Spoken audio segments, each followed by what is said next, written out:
এতিয়া আমি 8.1 অনুশীলনে 6 নম্বৰ অংকটো সমাধান কৰিবলৈ লৈছোঁ। 6 নম্বৰ অংকটো দিয়া আছে ABCD সমান্তৰালৰ AC কৰ্ণই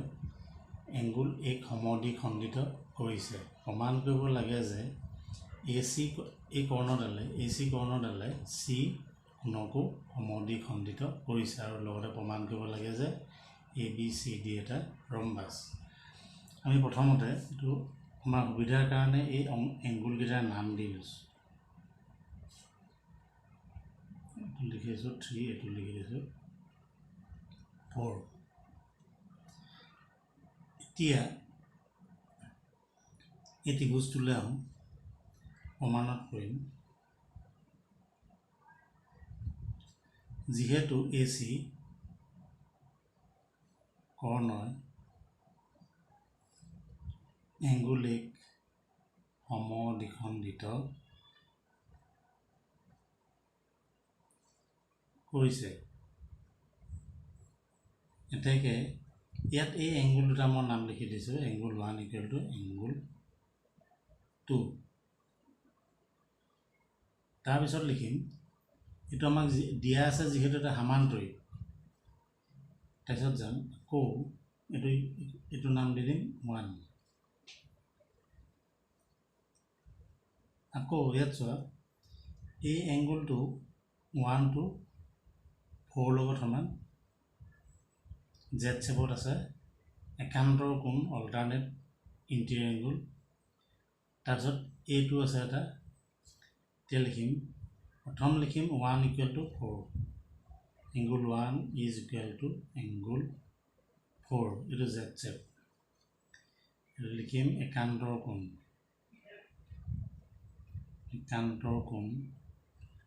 তাৰ কাৰণে হ'ল AB সমান্তৰাল DC আৰু ছেডক বা ট্ৰেন্সভাৰ্চেল AB parallel DC ট্ৰেন্সভাৰ্চেল AC ছেডক AC। তাৰ কাৰণে একান্তৰ কোণটা সমান হ'ল আৰু এইটো নাম দিম আমি 2। নেক্সট আমি আকৌ লিখিম 1 2 ইকুৱেল টু 3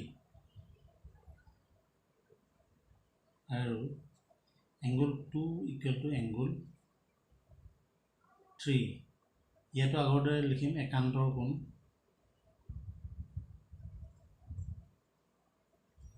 ইয়াত সমান্তৰাল ৰেখা হৈছে AD সমান্তৰাল BC, এইটো চেপত আছে BC আৰু ছেডক বা ট্ৰেন্সভাৰ্চেল ইয়াত হ'ব, ইয়াতো AC হ'ব। তেনেহ'লে আমি ইয়াৰ পৰা দেখিলোঁ 1 2 3 বাৰ দেখিলোঁ। ইয়াত চোৱা 1 ইকুৱেল টু 2, 1 ইকুৱেল টু 4, তেনেহ'লে 2 ইকুৱেল টু 4 হৈ গ'ল, 2 4 ইকুৱেল হৈ গ'ল। তাৰপিছত আছে 2 ইজ ইকুৱেল টু 3, 2 3। আমি অট'মেটিকেলি 1 2 আৰু 3ৰ পৰা পাওঁ, 3ৰ পৰা কি পালোঁ 1 equal two 2, 2 equal to 3, 2 equal to 3 ওলালে। আকৌ 3 ইকুৱেল টু এফালে 2 ইকুৱেল টু 3, 2 ইকুৱেল টু আকৌ 4 হ'ল, 1 ইকুৱেল টু 2 লগত হ'ল যেতিয়া, তেনেহ'লে এই 3 আৰু 4 সমান হ'ল। পালোঁ 4 ইকুৱেল টু এংগুল 3, অৰ্থাৎ এংগুল AC কৰ্ণই সমদ্বিখণ্ডিত কৰিছে।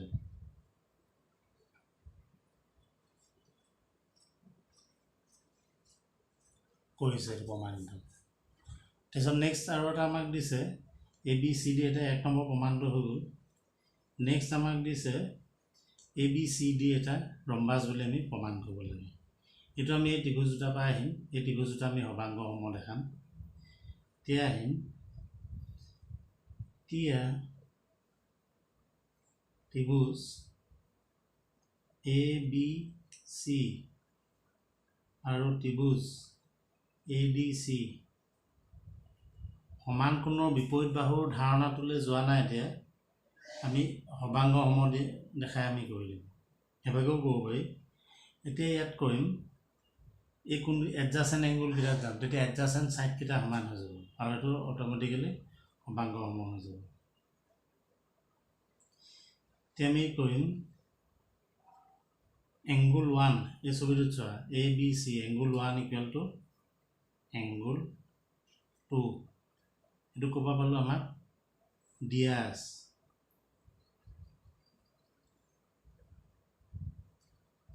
আছে কাৰণ এ চি কৰ্ণই এংগুলিক সমদ্বিখণ্ডিত বুলি কৈছে এ চি দুইটা ত্ৰিভুজৰ সাধাৰণ বৰ্গ A C equal to A C সাধাৰণ বাহু নেক্সট লিখিম এই কোণটো লিখিম এংগুল 3 ইকুৱেল টু এংগুল 4 প্ৰমাণিত আমি ইয়াত প্ৰমাণ কৰিছোঁ প্ৰমাণ আমি ইয়াত কৰিলোঁ ইয়াত চাৰি বুলিও লিখিব পাৰে বা প্ৰমাণিত বুলি কৰিলে হ'ল এটাকে কি হ'ব ত্ৰিভুজ এ বি চি সৰ্বাংগ সম ত্ৰিভুজ কি হ'ব এ ডি চি ইয়াত ব্যৱহাৰ হোৱা চিকাৰ্যটো হ'ল এ এছ এ এতিয়া ইয়াত চোৱা আমি ইয়াত যিকেইটা কোণ আমি সমান কৰিছিলোঁ এডজাচেণ্ট কোণকেইটা সমান কৰিছিলোঁ মানে সন্নিহিত কোণকেইটা সমান কৰিছিলোঁ তেনেহ'লে তাৰ সন্নিহিত এইডাল সন্নিহিত বাৰু তেনেহ'লে বাকী ছাইড দুডালো সমান হ'ব এটাকে আমি লিখিম এটাকে A B is equal to A D আৰু B C equal to D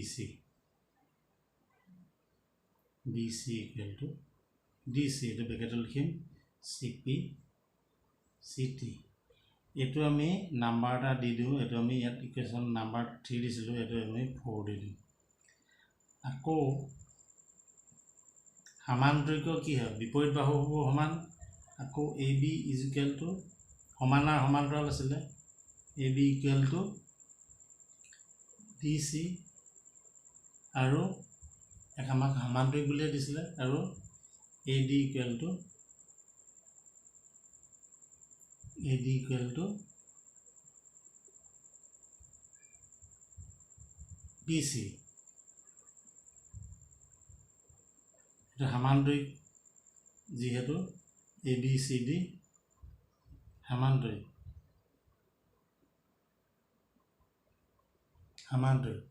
এটাকে আমি ইয়াৰ পৰা কি পালোঁ এ বি চি ডি সমান্তৰিক A B equal to A D আৰু A B C equal to D C C P C T 4 number equation আমি নাম দি ল'লোঁ আকৌ লিখিলোঁ A B equal to D C আৰু D C equal to D A D equal to B C এইটো যিহেতু এ বি চি ডি এটা সমান্তৰিক এটাকে 3 আৰু 4 আৰু 5ৰ পৰা পাওঁ এটা 4 আৰু 5ৰ পৰা আমি কি পালোঁ এ বি বি চি গোটেই বাহুকেইডাল সমান হৈ গ'ল B C C D equal to D এটাকে এ বি চি ডি এটা ৰম্বাস প্ৰমাণিত এবাৰ আমি 7 নম্বৰ অংকটো প্ৰমাণ কৰিবলৈ লৈছোঁ 7 নম্বৰ অংকটোত আমাক দিয়া আছে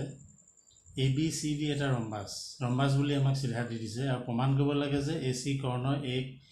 আৰু চি সমদ্বিখণ্ডিত কৰে আগত যিটো প্ৰ আছিলে তাক উল্টাকৈ দিছে আৰু এটাকে ঠিক আছে আমি এতিয়া লিখিম তেনেহ'লে আমাক ৰম্বাস বুলি কোৱাৰ লগে লগে ইয়াৰ সকলোবিলাক বাহু সমান হয়নে এডাল সাধাৰণ বাহু তেনেহ'লে আমি এই ত্ৰিভুজ দুটা আমি সৰ্বাংগ সম দেখাই দিম আৰু এই ত্ৰিভুজ দুটা সৰ্বাংগ সম দেখাওঁতে সদায় তোমালোকে মনত ৰাখিবা এ বি আৰু এ ডি আমি সমান দেখাম তেতিয়া ইয়াৰ সন্নিহিত কোণ দুটা এডজাচেণ্ট ছাইড দুডাল যেতিয়া আমি সমান দেখাম তেতিয়াহ'লে তাৰ এডজাচেণ্ট এংগুল দুটা সমান হ'ব এইডালৰ সন্নিহিত বাহু এইডাল এই সন্নিহিত বাহুকেইডাল যদি আমি সমান দেখাম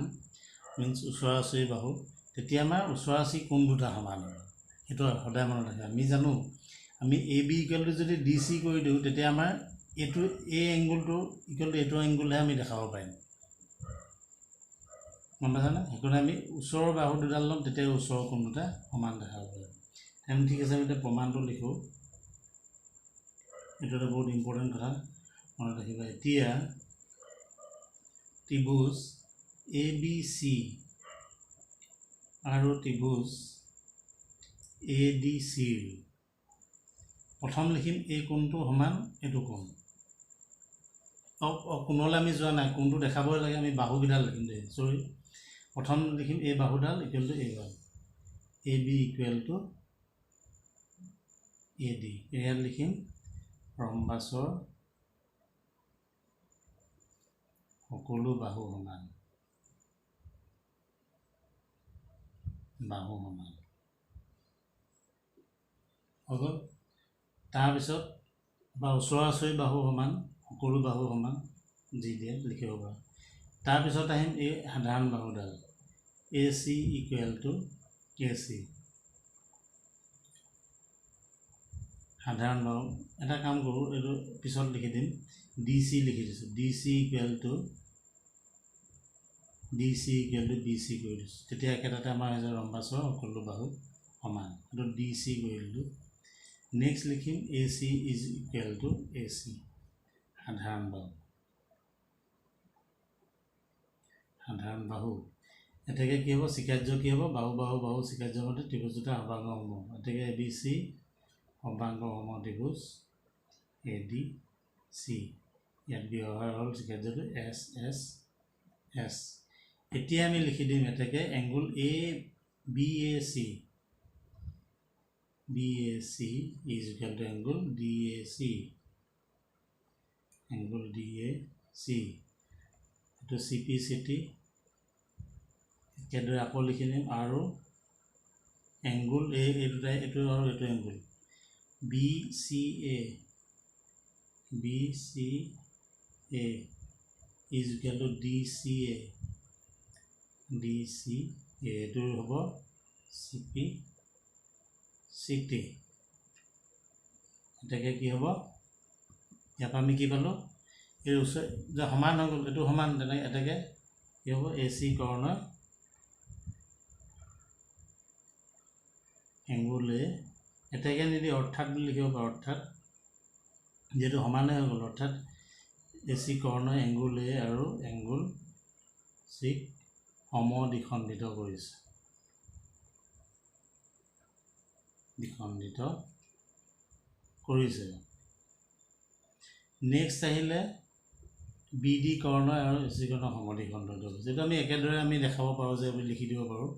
আমি যদি এডাল অংকন কৰি আমি জইন কৰি লওঁ, আমি এটা লিখি দিছোঁ, কোণ নকৰিলোঁ, ইয়াত মই লিখি দিওঁ একেদৰে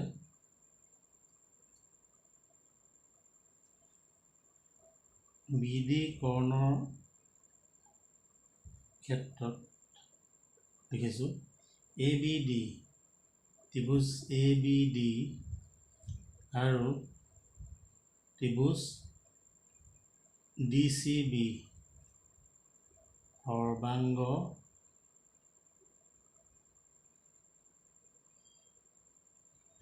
সম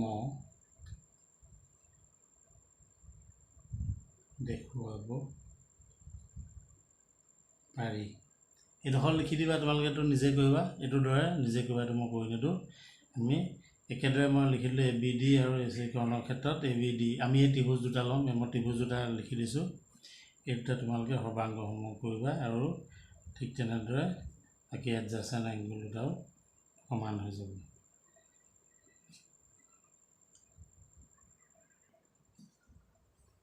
এইবাৰ আমি 8 নম্বৰ অংকটো কৰিবলৈ লৈছোঁ। 8 নম্বৰ অংকটো দিয়া আছে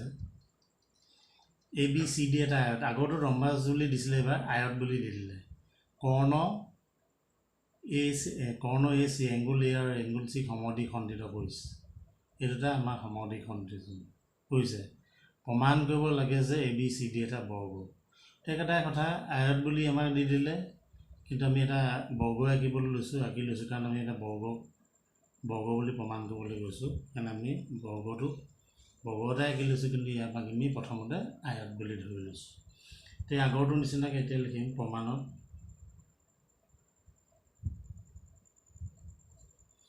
আমাৰ লক্ষ্য উদ্দেশ্য হ'ল ওচৰা ওচৰি বাহুকেইডাল সমান কৰা। এডালে বাহুৱে এডালে সমান হওক, আৰু এডাল আয়তৰ বিপৰীত বাহুবোৰ আমি সমান বুলি গম পাওঁ। আমি ওচৰা-ওচৰি ত্ৰিভুজ দুটা আমি সৰ্বাংগ সম কৰিব লাগে আৰু এই প্ৰতিটো কোণৰ মান আমি নাই এইটো কিনে 90 বুলি আমি জানো জাষ্ট আমি ওচৰা-ওচৰি ছাইডকেইডাল সমান বুলি প্ৰমাণ কৰিলে এই বৰ্গ হৈ যাব এতিয়া লিখিম এতিয়া ত্ৰিভুজ ABC আৰু ত্ৰিভুজ ADC বুলি লিখিছোঁ প্ৰথম কথা আমাৰ ইয়াত এই কোণটোৱে এইটো কোণে সমান এইটো কোণে সমান আমি জানো আমি সেইটোৰ ওপৰত ভিত্তি কৰি যাব লাগিব আমি যদি এই এংগলটোত গুচি যাওঁ তেতিয়া আমাৰ অকণমান দিগদাৰ হ'ব আমি যিহেতু এডজাচেণ্ট ছাইডত যাব লাগিব এডজাচেণ্ট ছাইড ইকুৱেল দেখাম সেইকাৰণে এডজাচেণ্ট এংগল দুটা লৈ আগৰটো নিচিনাকৈ আমি প্ৰয়োগ কৰিম ইয়াত খালি এতিয়া ইয়াত কথা এটা আছে এইডাল বাহু আমি দেখাবলৈ যাম সেইকাৰণে আমি কোনকেইটা আমাক ইয়াত দিয়া আছে কৰ্ণই এংগুল এ আৰু এংগুল চি সমদ্বিখণ্ডিত কৰিছে ইয়াত আমি এইটো আমি ইয়াত লিখি যাব লাগিব ABC ত্ৰিভুজৰ লিখিম BAC এংগুল BAC এই দুটা কোণ এইটো কোণে সমান এইটো কোণে সমান আৰু এডাল কমন ছাইড আমি সেইটোতে যাম নেক্সট লিখিম DAC ব্ৰেকেটত লিখিম দিয়া আছে AC কৰ্ণ এংগুল A সমদ্বিখণ্ড এইটো লিখিলে হ'ল তো আমাক দিয়া আছে কুৱেশ্যনটো নেক্সট আকৌ লিখিম এই ছাইডডালৰ line AC is equal to AC সাধাৰণ বাহু এইটো মই শ্বৰ্ট ফৰ্মত লিখিছোঁ নেক্সট আকৌ লিখিম এইটো angle BCA is equal to angle DCA ইয়াত লিখিম AC কৰ্ণ এংগুল চিক সমদ্বিখণ্ডিত কৰিছে একেটাই কথা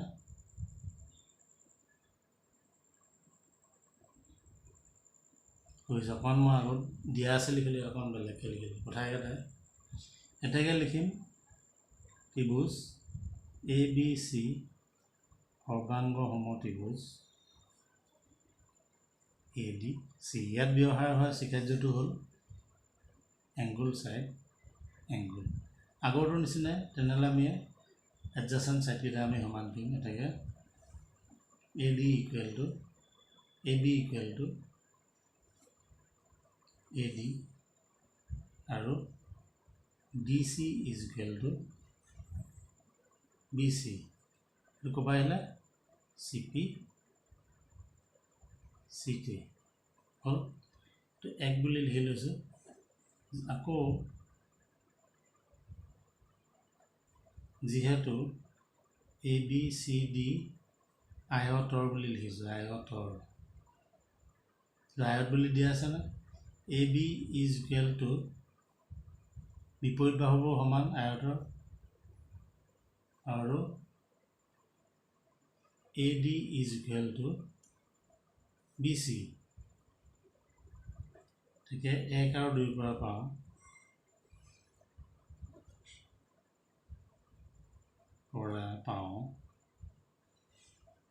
কি পাওঁ গোটেইকেইডাল বাহু সমান সেইটো পালোঁ AB equal to BC equal to DC equal to DA ইয়াত চোৱা AB ইকুৱেল টু AD আমি পালোঁ আকৌ AB ইকুৱেল টু DC নে তেনেহ'লে তোমাৰ AB আৰু কি হ'ল DC সমানে হৈ গ'ল AD ইকুৱেল টু DC হৈ গ'ল ওচৰা-ওচৰি বাহুকেইডাল চব সমানে হৈ গ'ল এটাকৈ আৰু আমি 90 ডিগ্ৰী দেখাব দৰকাৰ নাই ৰম্বাছ বুলি দিয়ে আয়ত বুলি কৈ আছে তাকে ABCD এটা বৰ্গ এইটো 1 নম্বৰ প্ৰমাণটো হৈ গ'ল 2 নম্বৰ প্ৰমাণটো আমি ইয়াত দিছে BD কৰ্ণ এংগুল AB আৰু D সমদ্বিখণ্ডিত কৰিছে এইটো আমি এই কৰ্ণ দুডাল আমি সংযোগ কৰি আমি দেখাব পাৰোঁ এইটো মই কৰি দিছোঁ এবাৰ 2 নম্বৰ প্ৰবটো ক'বলৈ লৈছোঁ বি ডি কৰ্ণই এংগুল বি আৰু ডি সমদ্বিখণ্ডিত কৰিছে তাৰ কাৰণে ত্ৰিভুজ দুটা লৈ লওঁ এতিয়া ত্ৰিভুজ এ বি ডি আৰু ত্ৰিভুজ ডি চি বি আমি কোনকেইটা ওচৰ আছে কোন দুটা আমি সমান দেখাম আমাৰ লক্ষ্য হ'ল এইটো সেইকাৰণে আমি এডজাসেন্ট সাইড দুডাল আমি সমান দেখাম এইটো মই আগতেও কৈছোঁ আমি লিখিম A D is equal two কি লিখিম ডি চি এইটো কি লিখিম প্ৰমাণিত আমি ইয়াত অলৰেডি প্ৰমাণ কৰিছোঁ A D equal to D C A B দিছে নে A B equal to A D therefore B C equal to আকৌ ডি চি এইটো A D equal to D C আমি পালোঁ ইয়াত A D equal to D C প্ৰমাণিত বুলি লিখিম প্ৰমাণিত অলৰেডি আমি প্ৰমাণ কৰি থৈছোঁ প্ৰমাণিত প্ৰুভড আৰ্লিয়াৰ তাৰপিছত লিখিম কমন সাইডডাল লিখিম B D equal to B D